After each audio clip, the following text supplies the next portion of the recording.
trafic ya ba armes na société égale ezali moko pe ya biloko tolobaka na droit o sengeli batu fo ba yeba bien voyage ya Maman Olive na kati Afrique du Sud. Ndenge apeti kuna Maman Olive toyebi que comme on a pété tellement biloko ebele, est-ce qu'il y a un complot qui se cache là na kati Afrique du Sud? Toyebi pe que ndeko na biso aza soube wa pe na kati Afrique du Sud. Ndenge pe bakangi Roger Lumbala, est-ce que pesa pende mo pe bakola na pe Maman Olive Interpol bakola na bango kuna?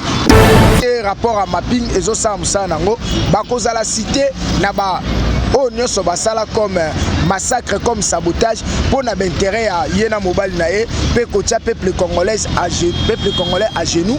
Voilà pourquoi ba aussi bien peine na bango. Pourquoi moi j'ai dit souvent que l'ennemi du peuple congolais c'est monsieur Joseph Kabila Hippolyte Kanambe avec sa classe et sa bande de milices aux alliés à fond commun pour le complot du Congo à connivence avec sa femme. Se servir. C'est Madame Olive Lembe. On doit l'interpeller par la justice congolaise. Néanmoins, qui m'a exilé, attendez, qui m'a exilé, l'État au Samsanango, à l'occurrence, il y a justice internationale, Oyo, à zone du bateau, travailler en partenariat avec la justice indépendante au Fati Beton, à Kotisaki Awa, dans la République démocratique du Congo. Aujourd'hui, on s'est fait appeler pays de droit à cause de la justice au Samsanango, comme il se doit, ou dans Baoter Nango, Baokangama d'ici là. Famille Kabila, Joseph Kabila, Bazali na Otozobenga, exil en téléchargement. Ça dit sous les traces de l'exil, Olive sous les traces de l'exil, Joseph Kabila sous les traces de l'exil, Mabunda sous les traces de l'exil, Bazana Bazana trace à l'exil. Restez branchés, notre cher fidèle internaute. Il y a sur votre chaîne, la meilleure chaîne du moment, la voix céleste ou la ville. Merci de la confiance au Bossa Rabiso, s'abonner. Tant que nous sommes en réunion, c'est-à-dire que nous sommes en direct de la République démocratique du Congo, précisément à Kinshasa, la capitale, la 10e rue, devant temple la démocratie, Wapi Makambebanda, Yango Ezerka ya Mr. Kopa, Nimana Goma, Awa, Kopé Sabatu, Bateau Valère, Obofinga, sans été, il y a en évidence parce que nous encore, et on est déjà beaucoup lobby. Merci à Bateau Bolinga Mboka, Nabiso Bolinga Magazine Yoga Base, pour soutenir Biso, que 2021, token de vraiment liboso parce que nous faisons vraiment ce travail avec beaucoup de difficultés et on doit s'engager bandeko bolinga biso partout les quatre coins du monde pour soutenir biso to kobeta masolo lelo na mwana mboka international le communicateur le plus intelligent IDPS ndi to beta masolo par rapport à la solidité politique voyage à mwana mboka Olive Lembe na kati ya Afrique du Sud. Qu'est-ce qui se cache là parce que to yebi que Azera Soubiro yebi avec Covid-19 azana kati ya Afrique du Sud. Est-ce que la coïncidence n'est pas en Afrique du Sud to beta masolo par rapport à entreprise égale to dit qu'il paraîtrait que ezo ko ça peut ba mindu que ça sera une entreprise ko ça peut ba faire d'âme ko ça ba mindu qui na kati ya mboko. Est-ce que Maman Olive elle sera aussi aux arrêts to justice ta moi peut ko landela to beta masolo par rapport à moi na libération moi na mboka dit peine à kotara colonel abimi toujours colonel. Est-ce que a commis protéger à Fati a peut voir ça la nomination il peut encore nominer on sait jamais rester branché mais comment développer ça tellement belé avec les communicateurs le plus intelligent yende te peut ça toujours valeur à notre caméra nous la peine au fond la caméra avant que ça PC maloba na senga pe na batu no so bolinga magazine yoka base pour soutenir bango parce que bango ndi ba incarner mokonzi mboka parce que bango ndi ba na idéologie nene to beta masolo mais na batu bolinga magazine yoka base Congo lisanga Gelomi allez écouter la chanson merci pe na bandeko bandeko est bandeko ben nous sommes de cœur avec vous nzamba la songabino avec Begra Makasa mokonzi mboka je pense pas qu'il y a oti kabino akola bien teta ki makilaba na mboka zotanga mwana mboka boni papa. Merci Ndeko Kazer oyo opesinga susu libaku ya kozwa espace pour topesela na itali mboka na biso pe kolobela na itali vision mokonzi mboka surtout biso nde topesa amekor pour na changement ya mboka na biso étant d'abord ba patriote et puis les deux partis au pouvoir ni na lobaka ki IDPS au pouvoir nous n'avons plus droit à l'erreur. Voilà pourquoi j'ai dit encore un grand merci et merci na ba téléspectateurs nyonso bo sepela Kolanda magazine Yoka Base. Je suis là avec mon frère Mr. Cop, voilà. Mr. Cop, Kazer Mr. Cop, on a l'ingaraming, avec lui. les choses semblent vraiment marcher calmement pour décrypter l'actualité politique de notre pays. Et un grand merci à Lubumbashi Obozo Benga Bandeko ya Chopo Kisangani Beni Bandeko Nanga Boza Penza partout dans le monde Bozo Benganga. Ça me fait du bien. Là je vois directement mon manager pouvait à mettre dedans Évangile c'est le moto et à Mama Gilio engage un sponsor officiel, sans oublier mon vieux que j'aime bien. Il y a un conseil à parler, grand prêtre Maneno, vraiment de l'Obeka qui vient et au sap, moi c'est bon. On est là au four et au moulin, vraiment si ma week-end, on a tombé nos semaines et là, et on a fait béton, l'ire ne sera comme avant.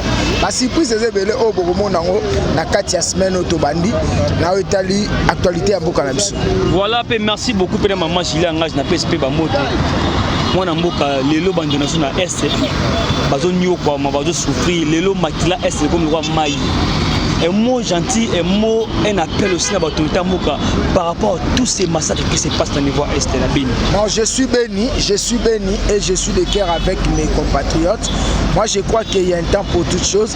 Le président de la République est plus impliqué lui-même personnellement pour la situation de la Makamutali, insécurité à Béni et à Sud-Kivu, surtout cette partie de l'Est de la République démocratique du Congo qui coule vraiment beaucoup de sang, autozo regretté, mais je sais qu'avec l'implication personnelle du chef de l'État et le nouveau majorité parlementaire Kokota, il y aura des enquêtes qui seront diligentées dès la Lobaka de ces côtés-là, parce que les auteurs, c'est déjà connu, na dévoilé qui bango awa, les ali bande konabiso ya zone de défense, certains de nos généraux sont complices, et par rapport aussi à certains de nos députés du FCCA et celles des sénateurs, et quelques ministres aussi sont complices, à l'occurrence c'est Azaria Sourouberoa, je cite même son nom, parce qu'il est seigneur de guerre, il sait de quelle manière les histoires se passent de ces côtés-là, et il y aura des enquêtes au Bissot et à ma qualité à patriote congolais pour déposer ma plainte contre eux pour la situation et à insécurité à l'est.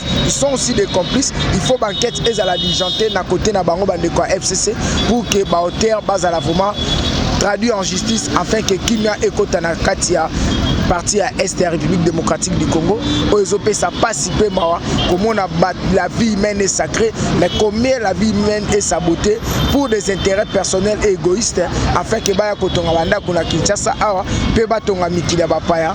Voilà pourquoi moi, à ma qualité de communicateur d'investigation et ainsi que patriote congolais qui défend mon pays et la vision du chef de l'État, voilà pourquoi Nazo de nos sango, et je ne le laisserai pas jusqu'à ce que nous aurons les gains de cause.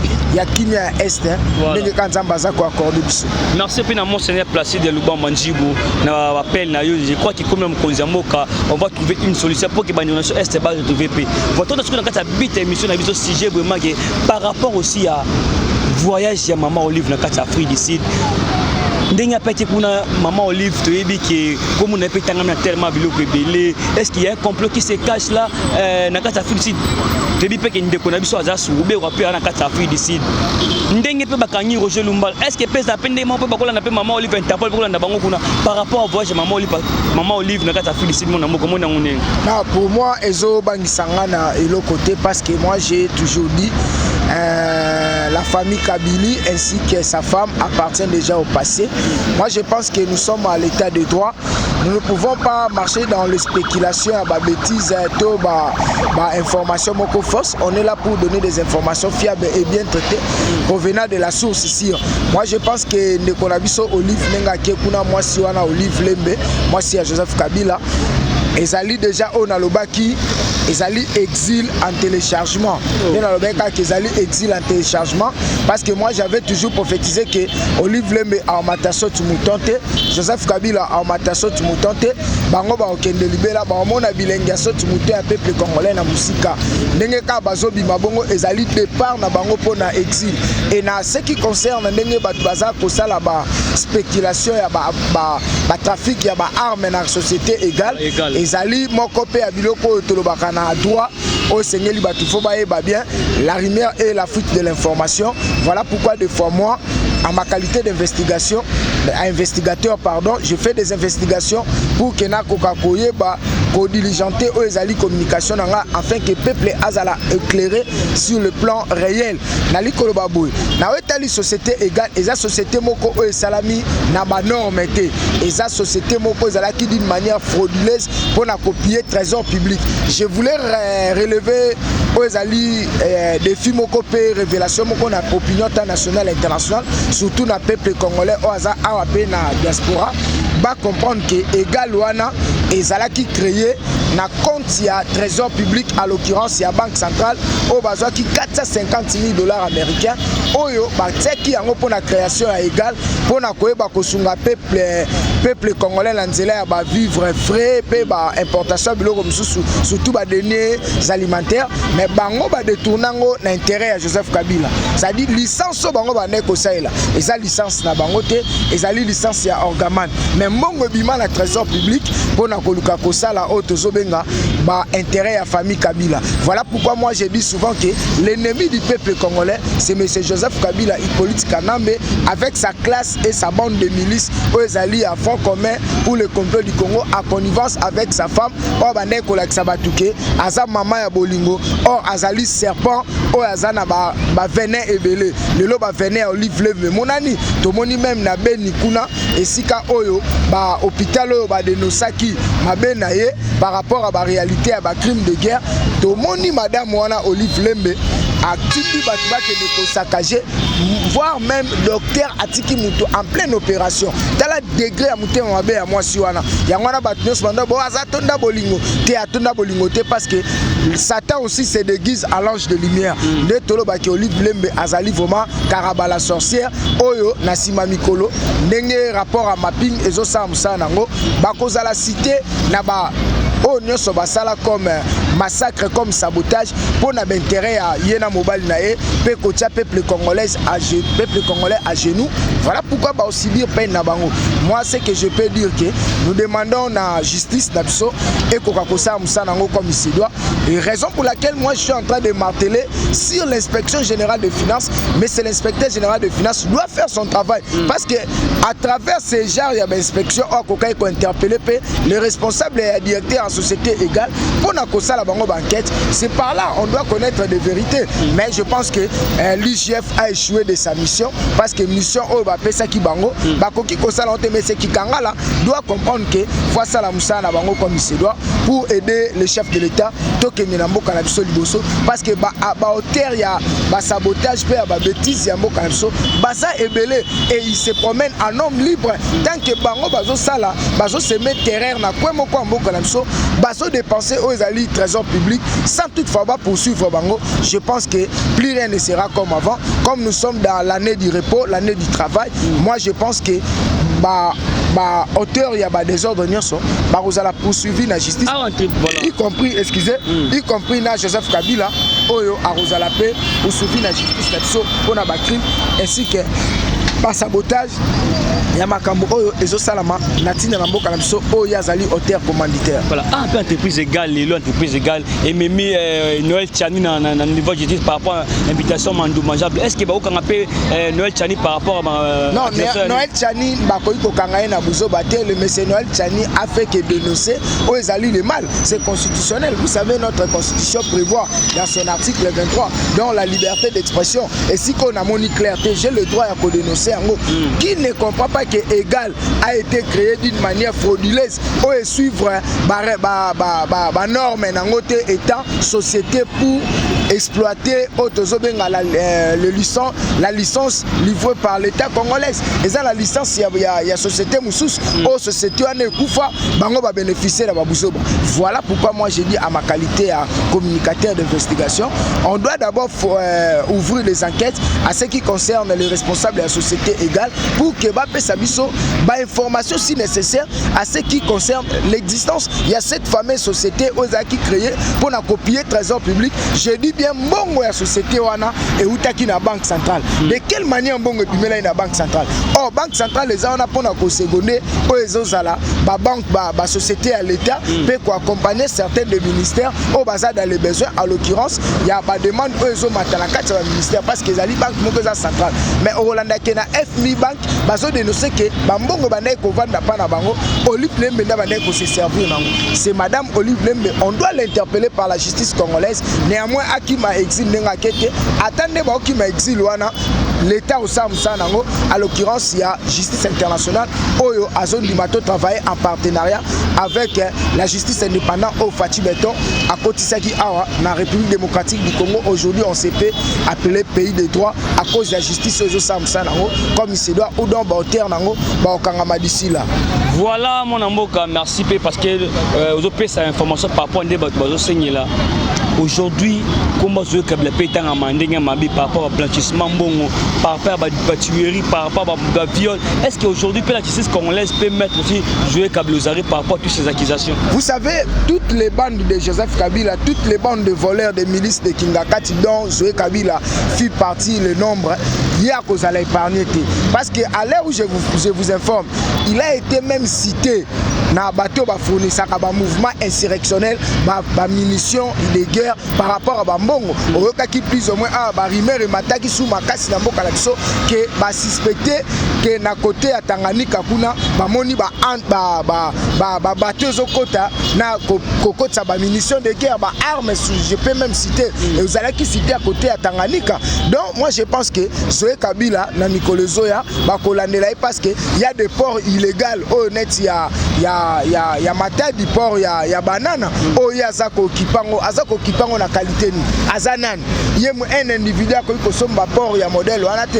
D'où il faut que des enquêtes soient diligentées ba kolandela bango parce que le président de la République a lobby a tozanani ce qui dossier na yo se retrouver na justice c'est ça musana eza la Zoé Kabila ye na union sacrée justice c'est ça musana parce que Zoé Kabila ko bima c'est un soft na o bango basali mboka na biso ba Zoé Kabila ba botoli batuma pango ba Zoé Kabila basali ba folie de grandeur ba Zoé Kabila ba utiliser trésor public comme si ezali mbongo ba uta nango na Tanzanie et longo na ndekone Joseph Kabila na Rwanda. Non, tokotika bango boté, il y aura des enquêtes oyo kozala diligentées pour na kolandela ba semer de trouble wana afin que batia bango maboko pour que tokoka ko récupérer oyo ezali mbongo ya trésor public o bazo salela. Aujourd'hui Zoé Kabila Aza partant cité ba millionnaire en Mboka Lapso Azumbongo. Nous connaissons d'où il est venu. Ba loko la ba chef Kabila Zoé Kabila ba koyi ko épargner bangote qui a Bibouara banquette aux à la diligentée parce que nous on fait des investigations. Il est cité par Babilo Kebelen. Attendez l'exemple aéroport ya banana. Il y en a plus d'azala ba carrière ou a exploité d'une manière illégale Zoé Kabila. Ba carrière il a exploité d'une manière illégale. D'où toutes ces carrières là, il faut toyeba où est-ce qu'il a déposé cet argent? Il a fait quoi avec cet argent? Parce que soit qui va paisible citoyen congolais a engagé qui bango a foutu bangote. Mon frère c'est inadmissible. Dans le 21e siècle Otoza, Moutumoko s'est fait étant comme responsable à l'État et bon azo sa ma campagne d'intérêt naé maintenant ba paisible citoyen bazo sala pona compte à l'État bazo futa maté. D'où banquette ezebele Zoé Kabila, Jeannette Kabila ainsi que Yemoko Joseph Kabila na moi si na bango Olive Lembe ba cause à la poursuivi en justice. Il y a des dossiers secrets et sérieuses pour les autres afin que ba fournir biso ba information si nécessaire vis-à-vis il y a oyo bango bazo salela comme étant mbongo ya mboka pe na ta ya reine na bango na ba bêtise pe ba bafir o bango basali na lo ba ke souffrance to na ngolelo eza déjà na adresse nango c'est la famille Kabila à l'occurrence c'est Joseph Kabila et sa femme Olive Lembe y compris son frère Zoé bango de baza en tête à souffrance na biso parce que il y en a beaucoup de sociétés eza ba banque musu eza awa eza na compte na bango ba futaka ba taxe à l'état te bazo koyiba l'état. Comment un individu peut se faire bien na mokila Nzambe?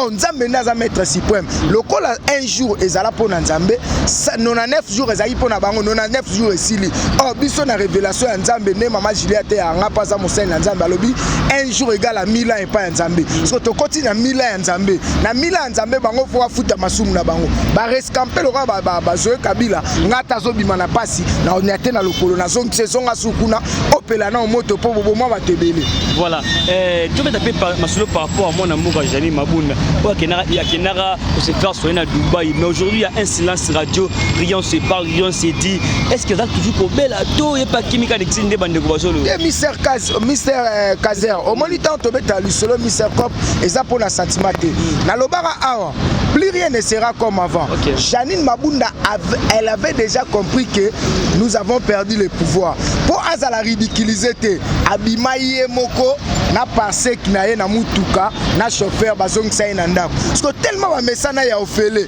ba mesana ba vi moko ya moyibi. Qu'est-ce qui s'est passé? A kosana kobela pour que akendova na ndako asomba na Dubaï. Ça dit bango ba kende exil. Batu ba obanga koloba mais moi étant qu'investigateur, étant que fouilleur des informations, na ndenga kati communicateur d'investigation, na ebi ke ba Mabunda ba ke exil. Ba ozonga soute. Mutulora yo kondi ba yemulora Kabila ndazana azuisha so mataso tumutote. Ya facilité pour degré ya poursuite na ende banquette ces autres fongama awa. Opération il y a rapport mapping et ça va jeter police Interpol et Tchamaboko. Parce que Joseph Kabila a cité d'abord non un rapport à mapping. Non seulement rapport à mapping, Aza aussi n'a pas sanctionné la communauté internationale en l'occurrence il y a conseil de sécurité. Donc ba sanction za rebelle. Parce que bango ne bazana ba luka place moba kenet komi bomba mamorobo ba beta bango kara. Ata Mabunda ke kuna la Dubaï, soukati souka, a omona ra Dubaï ba matiele ba taxe, vie combien cher, a kokate tanga luka ya ozonga. Aujourd'hui, Fati Beto en Katanga, à Lubumbashi, est-ce que quelqu'un qui a Kabila, tout à qui est comme Kozambo, qui a Masolo? Masolo et Kabila n'a Fati Tobeta en côté. Parce que Fati a dirigé pour l'émergence à Congo. Fati a dirigé pour Kabila. Kabila appartient déjà au passé. Nous devons oublier Joseph Kabila complètement. Vous voyez que nous avons Joseph Kabila comment bien. Le Béomone na Loalaba, le Béomone na Kolwezi, le Béomone na Tanganyika, ça dit à la place à Okendete, alors on ne peut pas caïn. Moi j'ai dit un grand merci. La prophétie à Sphinx du Congo, les super-héros, oh l'obéike, Botika Kabila, on a Autika Laka, Yemoko na Mwasi, Nambananaï. Ça dit c'est ce qui s'est fait. Il est déjà resté seul. Moi mon problème est que le président de la République doit s'imprégner de la situation où il faut prévoir sur le plan sécuritaire. Lubumbashi il y a des infiltrés. Oh Babomba Mikuna. À l'occurrence il y a le colonel Aouté Kolongola Akimaki na Lubumbashi. Nani le vieux Nani Oamouya. Tu as Nani c'est qui encore le vieux oh il y a général il y a colonel Aouté Kolongola Aouti ko fanda kuna comme na ekoya oya ya auditoire bazo fanda kuna soko ozui Gédéon oya ya bakatakatanga azapeka bikota Lubumbashi. Or le chef de l'État avait déjà lancé l'appel ya Koluka bakangae déjà ba poursuite na eza déjà en cours. D'où le chef de l'État doit aussi aller là-bas parce que Katanga ezali pe na géopolitique ezali ko représenter une force politique à Makasi par rapport ya ensemble na ba député na bango. Et vis-à-vis aussi, il y a un jeune politique qui est belé dans il est normal à sa qualité à chef de l'État. C'est lui le numéro 1 du Congo. Il a droit à Kotambola partout dans la ligne pour s'enquérir la situation politique. Il y a Mbokalabiso. C'est très vraiment important. Raison pour laquelle moi je pense que gouverner c'est prévoir. Ce qui est en train de faire le chef de l'État, c'est aider Otozoloba, la population congolaise, de pouvoir comprendre qu'est-ce qu'il faut faire na Otali, qui au peuple Azakole. La situation Joseph Kabila même la biso ya misère et à malheur du tout la biso ya pas c'est bandi de l'été et bandi musika mais avec la détermination et l'engagement du chef de l'État moi je pense que plus rien ne sera comme avant marambebele zo bongwana awa peut de ki mwana muka Joseph Kabila zo kota kalubu kala terre na Tanzanie awa to Zambie kala terre awa balubumbashi mama ke Zambie est-ce que mboka na biso ba tika ma Kabila ki neto to ba za toujours na awa ndenge bozolo ba par rapport non Joseph Kabila na otali mboka na biso Aza n'a problème au côté. Pourquoi? Parce que nous devons d'abord comprendre, photo fongola l'opinion internationale internationale, comprendre qu'il est protégé par l'article 107 de sa constitution sur des lois portant la protection des anciens présidents de la République, qui votaient dans l'Ingomba FCC. Comme la majorité est déjà basculée, moi je pense que Azali Moutou, Azam Malin, Azali Malin est un démon incarné, Joseph Kabila. Qu'est-ce qui se passe? À Salini, au Tolobara, à Sali la fuite en avant, c'est-à-dire Azokende exil, Malembe. C'est-à-dire Kobima Joseph Kabila, la Bamboka, Loka, Lubumbashi, Koko, Tabazambi, c'est son exil. Parce qu'il dit que Sokatikali Awa, la nouvelle majorité Zokota, on est voté par loi pour l'intérêt à peuple, il n'y aura pas autosobenga affaire, il y a humilité, Joseph Kabila Maboko pété.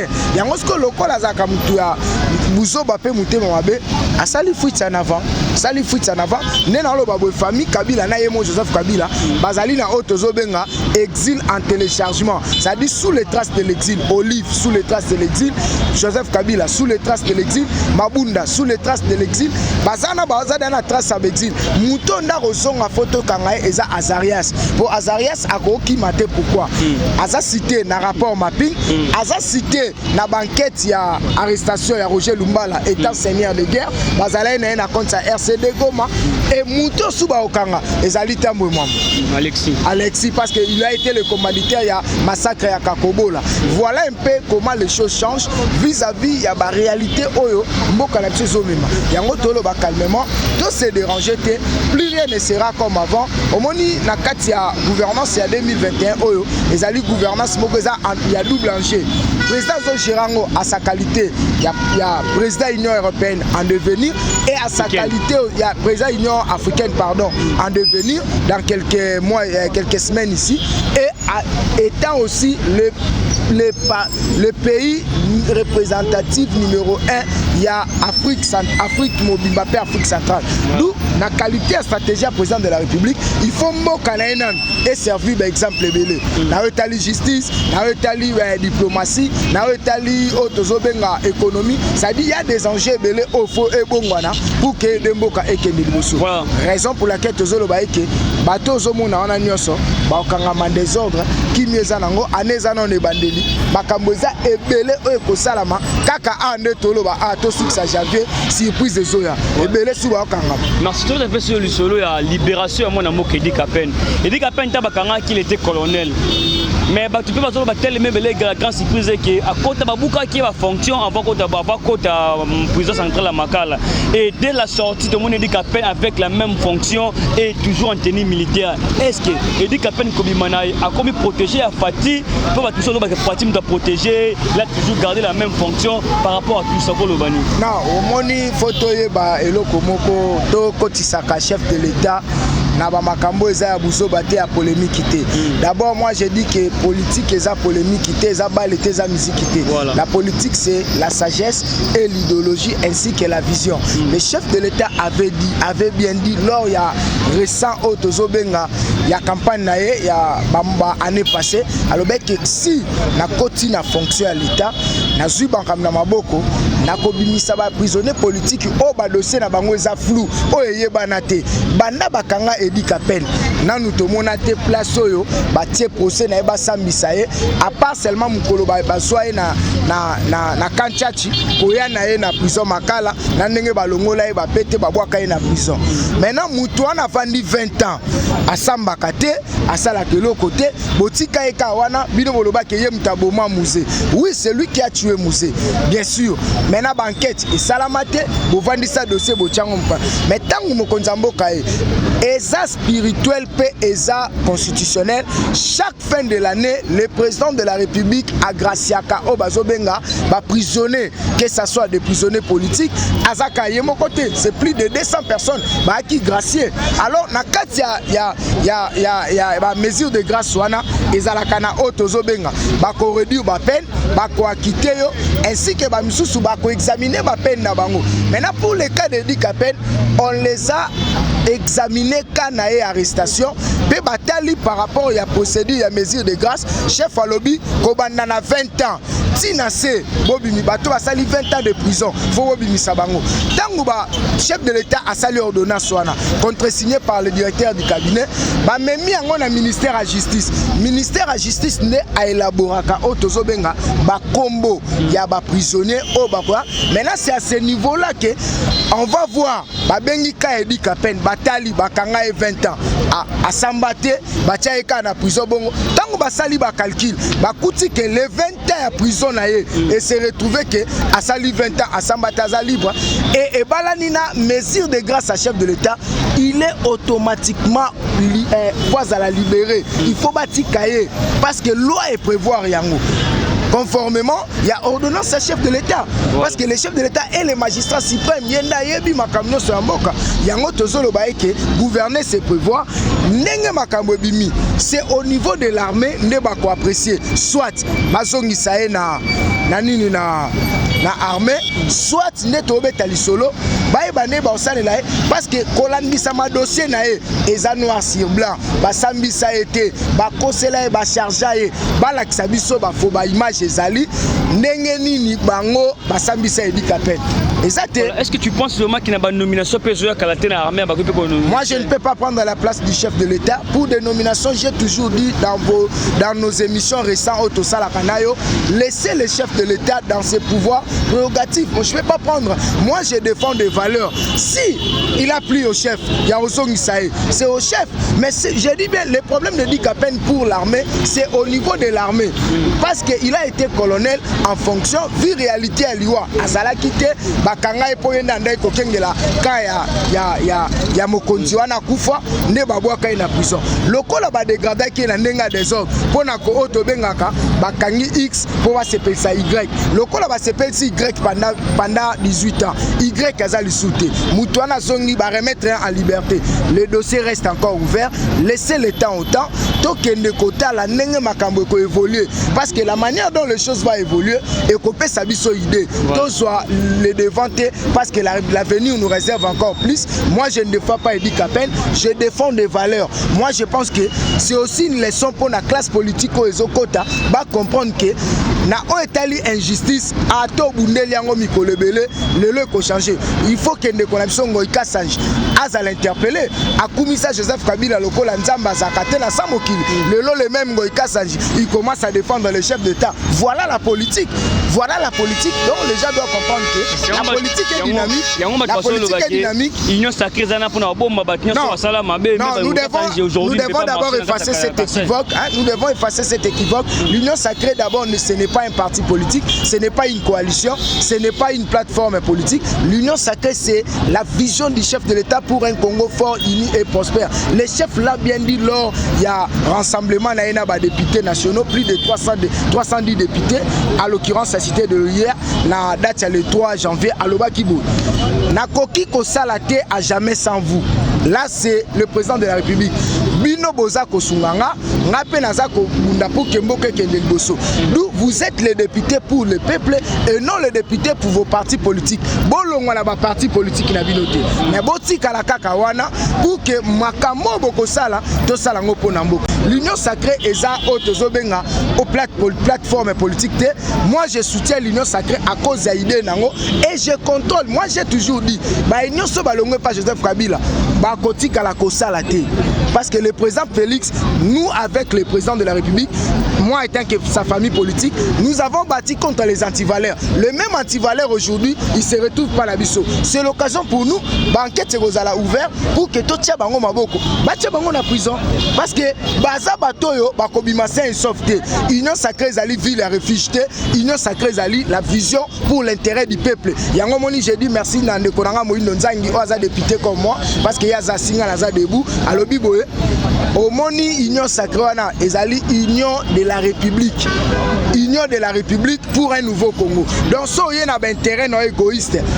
mukamati so yena babilo mo mamba wa poste ozali banda union sacrée ba okabola ni poste ba okabola nde ba idée ya ngana moni côté la ndenge ebukana kota changu il faut to sa po moko boye ebima kota likolo peuple roula librement wana chef de l'état betelo mabo so ko yobi mo ndenge ba DCC to va nango ba kita mabaye le ki mwaki to luka to longola ngo ba tia ba kiti mo confortable wana chef de l'état olingi yango no abengi union sacrée za teke o tenga biso nde to yawa toza majoritaire ba pesa biso ba poste belete okuta na biso base ya IDPS peuple congolais na nzela na yo parce que biso to boyi oyo tozoloba ba intérêt personnel biso to servir bango te toza ba marche pe ya ba senzi wana te oza ba politicien wana ya FCCT ba yebi biso bien nous avons l'histoire l'IDPS est la machine politique ya mboka na biso tozo contrôler union sacrée ba ke ndenge ba na IDPS ba koti na kati ya pyramide décision nyonso to ya na okana miko na yo to boyi yango so eza pona peuple te alors nous ba vanda pena kimia ba tosa mokonza mboka ba voter ba loi peuple alia amela alata to sepela to vanda pena kimia ba jeune ba ebele tala ba jeune ils sont nombreux faut to soit pe ba boulot ba cadre toi na ba compétence vous croyez que moi je peux pas être un ministre oh ba tiem petit wana muke wana o azali Kester il y a occasion de circonstances il y a bureau d'âge na politique écoute pas nanga à roter le matin pour azamo na ja lycée Mbusa papa na est député papa na est ministre azumo na seni atie c'est la népotisme mais l'occasion de circonstances et ça li que petwana comme wana total lango plus rien ne sera comme avant l'IDPS aux affaires nous n'avons plus droit à l'erreur oya ko na idée union sacrée pour na ba poste okokuta na biso na nzela na yo je suis l'international Trésor Mbokila communicateur d'investigation mobilisateur international okuta na biso na nzela na yo dirigé par Jean-Marc Kaboun biso c'est la pyramide renversée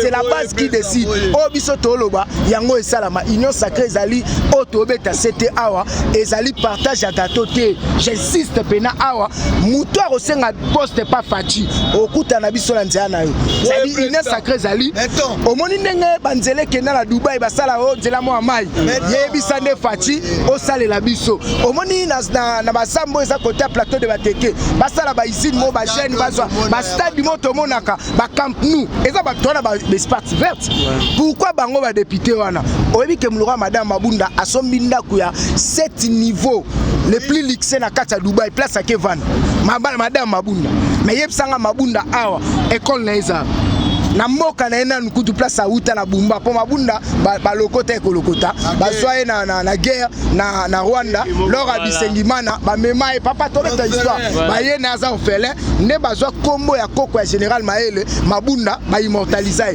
Mabunda zata na école te mais azala président de l'Assemblée nationale tano ba anti-valeur modèle wana yango ngo kasa njito beta lisolo ke bato ana lisu likola lisu plus rien ne sera comme avant okuta la biso na nzela na yo surtout ba député ensemble.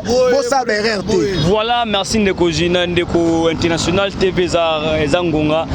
Bandeko va sepeli ba kota contact na peut-être tant de questions n'a pas eu le temps à vous poser. Ba kota contact na développer ça ba ngomba information moka par rapport à tout ce que je pense dans les pays, besoin de mon téléphone.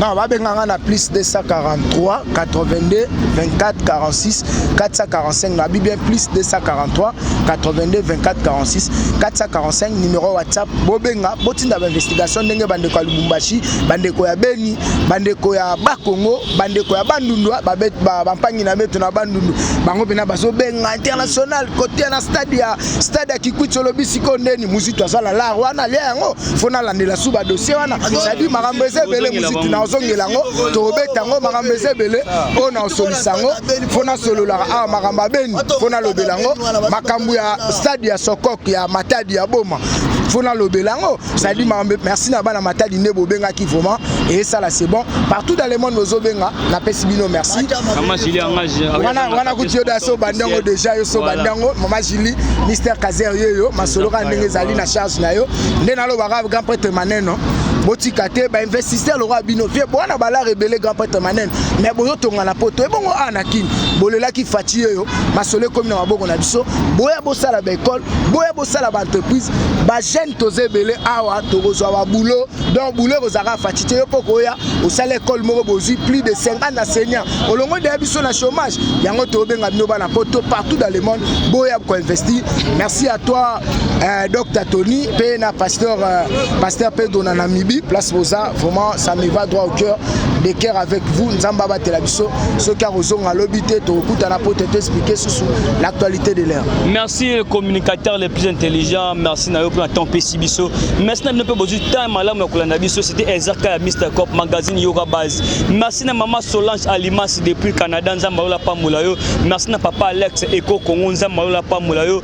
Batna so balinga magazine Yoga Base Eko Congo, merci pour soutenir biso. Batna balinga magazine Base Congo lisanga bien lomi, c'est une chanson oh, tu dois pour ça mettre un moula partout parce que ya nzembo beta pour na peuple congolais, nous voulons avoir un Congo uni. Bande nous sommes là toti kabinote magazine Yoga Base to tinda mele pas mokonza moka parce que fatia yoka base na yango base oyo to beta toujours masolo abeni peut que mokonza moka yoka a trouvé solution pour la négociation est. On se retrouve au prochain numéro, toujours si même plaisir même ambiance et le on a un autre commande nous va la peine même une pas même to lobby nzamba la futa biso bye bye.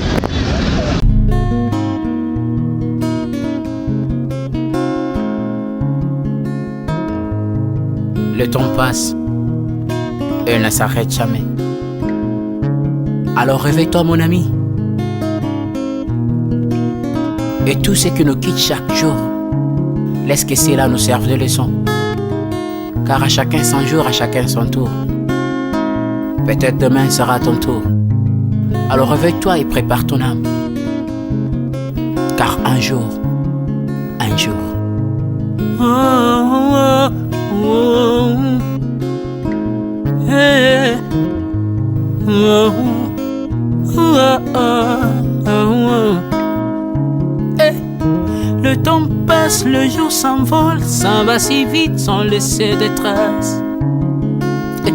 Comment faire pour l'arrêter, car il nous amène vers le jour de départ. Yeah. Tout s'effort avant nous, n'ont pu l'arrêter. Il s'en va sans arrêt, sans pitié, ni nous laisse le temps de faire nos bagages, et de tout mener.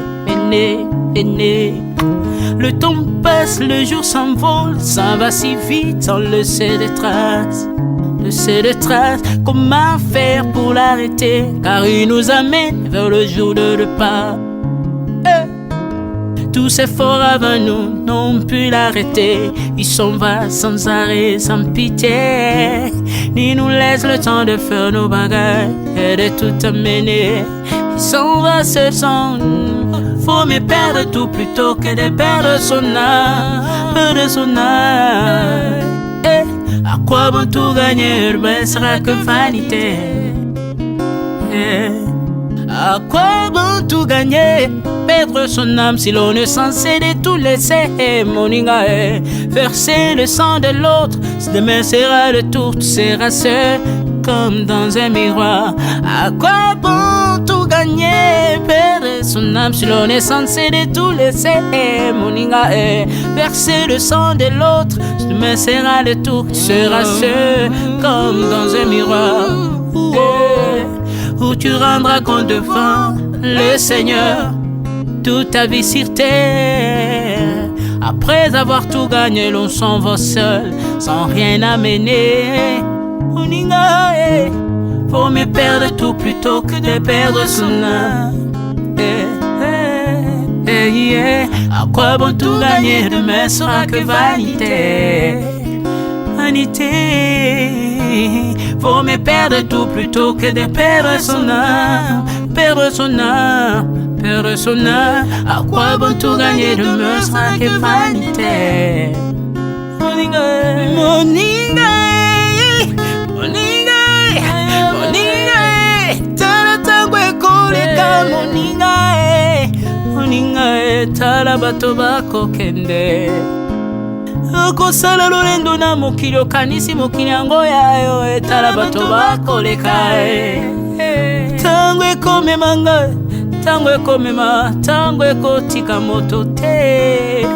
Bakulutu bayakala basi bakende, moninga tala tango ekomema. Papi Charles Mombaya si akenda kala, otango eza komema. Ya Mari si akenda ye, misa mungolo we, tala tango ebebi ye o. papa de baba si akendaka tango eza koleka ale moloto we asi akendaka po tango eza koleka ata mobutu sesese kokukungwendo wazabanga asi akendaka tango eza koleka Mzee Laurent Désiré Kabila akendaka tango eza koleka tango ekotika moto te tango ebangaka mokolo te liwa abangaka mokolo te abangaka peleki te abangaka moto mbongo te ayokaka mpe mobola mawa te liwa tango ayaka amemaka moto nyonso tango ekoleka ndenge na bomoi na yo epai na yawe tango ekomema ndenge na bomoi na yo mokolo na yo ekoya okokende ndenge nini le temps passe ne s'arrête jamais le temps passe moninga tala tango ekomema moninga tala tango ekoleka moninga tala tango ekomema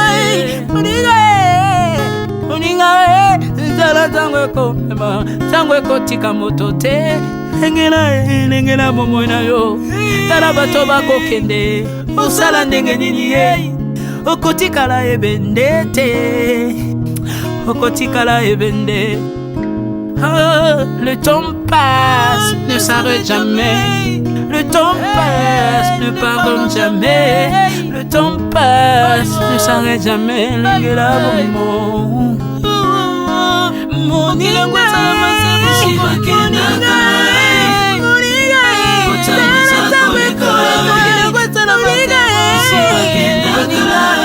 tala tango ekoleka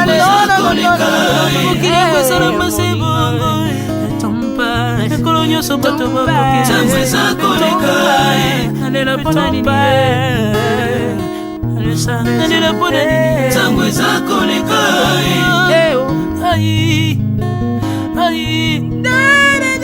tango eza koleka